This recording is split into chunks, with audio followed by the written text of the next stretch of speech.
বিরূপ আবহাওয়ার মধ্যে শুরু হয়েছে এইচএসসি ও সমমান পরীক্ষা।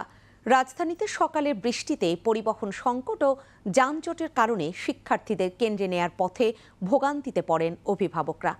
তপু শাহিনের ক্যামেরায় বাকিটা জানাচ্ছেন শিউলি শবনম। বাংলা প্রথম পত্র পরীক্ষার মধ্য দিয়ে শুরু হয়েছে এইবারের এইচএসসি ও সমমানের পরীক্ষা। প্রস্তুতি অনুযায়ী ভালো পরীক্ষা দিতে পারায় খুশি পরীক্ষার্থীরা। পরীক্ষা ভালো হয়েছে, কেন্দ্রের পরিবেশ একেবারে সুন্দর ছিল। খুব ভালো পরীক্ষা দিয়েছি আলহামদুলিল্লাহ। আমাদের এখানকার সিদ্ধেশ্বরী কলেজের যে টিচাররা ছিলেন তারা খুবই আন্তরিকতার সাথে আমাদেরকে গাইড দিয়েছেন।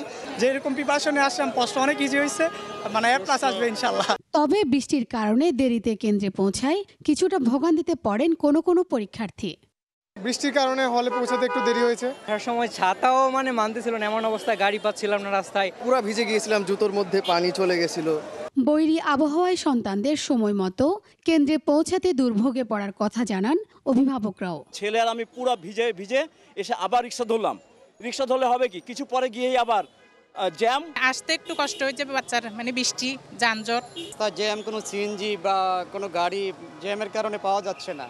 শিক্ষার্থীদের নির্দিষ্ট কেন্দ্রে পৌঁছে দিতে দায়িত্বরত আইনশৃঙ্খলা বাহিনীর সদস্যদেরও এগিয়ে আসতে দেখা যায়। আমার চোখের সামনে কান্নাকাটি করছে, সে লেখাপড়া করছে, পরীক্ষা দিবে, এখন সে পরীক্ষা দিতে পারছে না। তখন অলরেডি 10:20 বাজে, পরীক্ষা শুরু হয়ে গেছে।